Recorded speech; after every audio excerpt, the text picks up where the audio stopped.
Bibi, ini karena Paman selalu menjadi pria yang baik.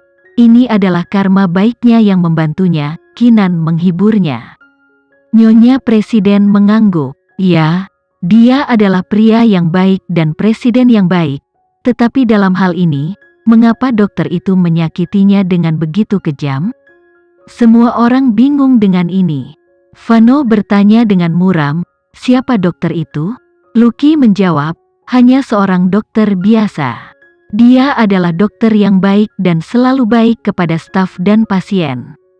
Dia berasal dari latar belakang yang bahagia. Jika kamu bertanya kepadaku, aku tidak percaya dia akan menyakiti presiden.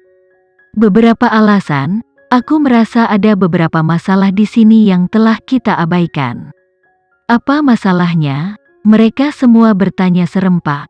Setelah dia menyakiti presiden, dia segera ditemukan dan dengan mudah ditahan. Ketika aku datang ke kamar, aku mendengar dia berteriak bahwa dia tidak bersalah, dan dia mengaku tidak tahu apa yang menimpanya. Dia bilang dia tidak bersungguh-sungguh dan dia kerasukan atau semacamnya. Aku sedang terburu-buru untuk menyelamatkan presiden, jadi aku tidak terlalu memperhatikannya. Tetapi aku merasa ini lebih rumit daripada yang terlihat. Ketika mereka mendengarnya, baik Kinan dan Vano tampak terkejut. Mereka berbalik untuk saling memandang karena kebiasaan dan melihat konfirmasi di mata masing-masing. Apakah kalian berdua memikirkan sesuatu? Penatua Dharmawangsa bertanya. Dia tidak melewatkan ekspresi kaget dan komunikasi yang terjadi di antara mereka. Kinan berkata dengan serius, kami tidak dapat memastikan untuk saat ini, tetapi kami harus bertemu dengan dokter itu. Bibi, dapatkah kamu mengatur agar kami bertemu dengannya? Mungkin kami dapat mengetahui lebih banyak darinya. Ada nada mendesak dalam nada bicaranya yang tidak dikomentari oleh Nyonya Presiden sebelum dia berkata, baiklah, aku akan mengaturnya sekarang. Untuk mencegah tragedi berlarut-larut, Nyonya Presiden menenangkan diri dan meminta Wakil Presiden membawa Kinan dan Vano untuk menemui dokter. Wakil Presiden adalah teman pribadi Presiden dan orang kepercayaan yang paling dipercaya. Ditambah dengan dia memimpin tuduhan, tidak ada yang berani menghentikan mereka. Meskipun dia tidak tahu mengapa mereka ingin bertemu dengan penjahat itu, Wakil Presiden mempercayai Kinan. Dia telah membantu memecahkan krisis dunia dan merupakan cucu perempuan Penatua Dharmawangsa. Dengan kualifikasi ini saja, dia mempercayainya secara implisit. Ia pun turut prihatin atas apa yang terjadi pada presiden. Dia juga bergegas menemui presiden ketika dia mendengar berita itu. Tetapi dia harus pergi untuk menangani banyak masalah darurat yang muncul sebelum presiden diumumkan aman.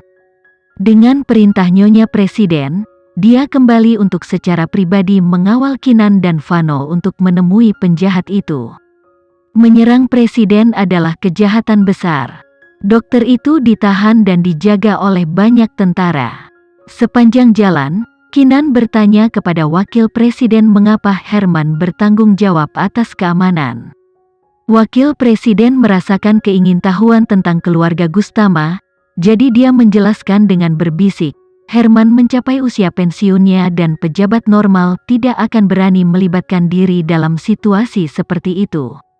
Lagi pula, mengerahkan begitu banyak kekuatan militer bahkan untuk situasi seunik ini pasti akan menimbulkan beberapa alis.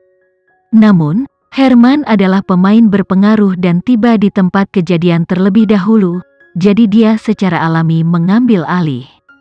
Penjahat itu dibawa pergi olehnya, dan semua keamanan di sini menjawabnya. Tidakkah menurutmu kedatangannya terlalu cepat? Kinan bertanya penuh tanya. Wakil Presiden tersenyum. Lydia ada di sana ketika Presiden diserang, jadi dia menghubungi Herman pada pemberitahuan pertama. Itu adalah alasan yang sah. Apa? Lydia ada di sana? Kinan terpaku pada petunjuk lain. Ya, dan saya mengerti kecurigaan Anda karena kami memiliki pemikiran yang sama. Namun, kami tidak memiliki bukti. Ditambah lagi, Pada saat kritis seperti ini, kami harus ekstra hati-hati. Nanti, selama interogasi, pastikan untuk tidak mengekspos dirimu sendiri. Jangan khawatir, kami tahu apa yang harus dilakukan.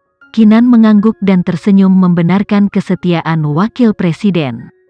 Pada akhirnya, hanya dia yang diizinkan mengikutinya ke interogasi.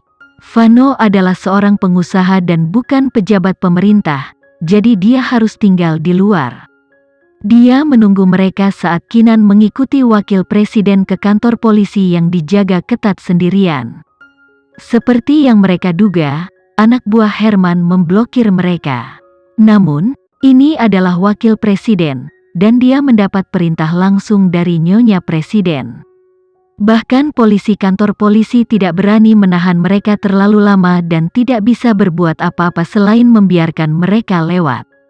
Namun, Kinan dan wakil presiden tahu hal pertama yang dia lakukan adalah menghubungi Herman, dan dia akan segera tiba. Karena itu, mereka harus menyelesaikan pertemuan mereka dengan dokter sesegera mungkin. Di ruang interogasi yang gelap, dokter itu sedang diinterogasi oleh beberapa polisi berpenampilan garang, termasuk wakil polisi. Dokter itu telah melakukan dosa besar, jadi dia harus diinterogasi dengan berat, tidak ada batu yang bisa terlewatkan. Namun, tidak peduli dari sudut mana mereka bekerja, mereka tidak bisa mendapatkan informasi dari dokter. Dia sangat putus asa, menyalahkan dirinya sendiri atas apa yang telah terjadi. Dia terus bersikeras bahwa dia tidak tahu apa yang menimpanya. Dengan kata lain, pembelaan sang dokter terdengar seperti sekumpulan ocehan yang tidak masuk akal. Akhirnya, wakil polisi kehilangan ketenangannya, dia membanting meja dan menuntut, "Kamu tidak dapat menghindari dosa kriminal ini. Jujurlah dan beritahu kami, siapa yang memerintahkanmu untuk melakukan ini? Siapa dalang yang lebih besar?" "Tidak ada dalang, dan saya tidak tahu mengapa saya melakukan apa yang saya lakukan. Saya benar-benar tidak tahu, seharusnya saya yang mati. Saya benar-benar tidak tahu apa yang terjadi." Mental dokter itu sudah rusak. Pria itu terang-terangan menangis seperti anak kecil. Kemudian lagi, ini sudah diduga. Pembunuhan saja merupakan pelanggaran pidana yang cukup besar. Namun dia telah mencoba membunuh presiden. Kejahatan yang ditanamkan pada orang waras ini pasti akan menghancurkan mereka. Tidak ada yang ingin memiliki kejahatan ini di pundak mereka, dan itu akan merusak masa depan mereka dan nama keluarga mereka. Karena itu, terlepas dari apakah dia punya niat atau tidak, masa depan dokter ini sudah berakhir. Tidak ada yang bisa menyelamatkannya, dan hukum akan menghukumnya dengan berat. Dia telah berjuang melalui sekolah kedokteran untuk berakhir di negara bagian ini. Semakin dia memikirkannya, semakin dia menjadi depresi.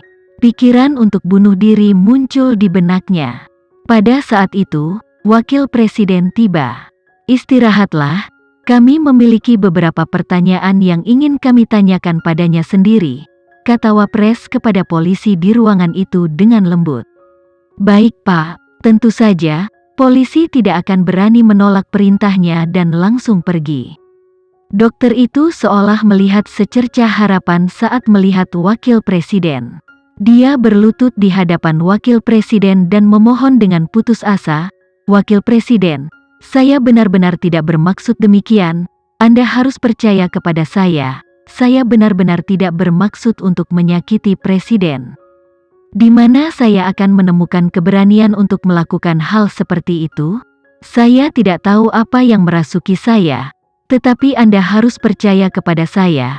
Saya benar-benar tidak bermaksud untuk menyakiti presiden. Saya bersumpah demi hidup saya. Jika saya berbohong, semoga Tuhan memukul saya di tempat. Tidak, saya akan bunuh diri untuk bertobat atas dosa saya. Saya telah menyakiti presiden. Saya pantas mati. Saya tidak pantas menjadi warga negara ini. Biarkan saya mati."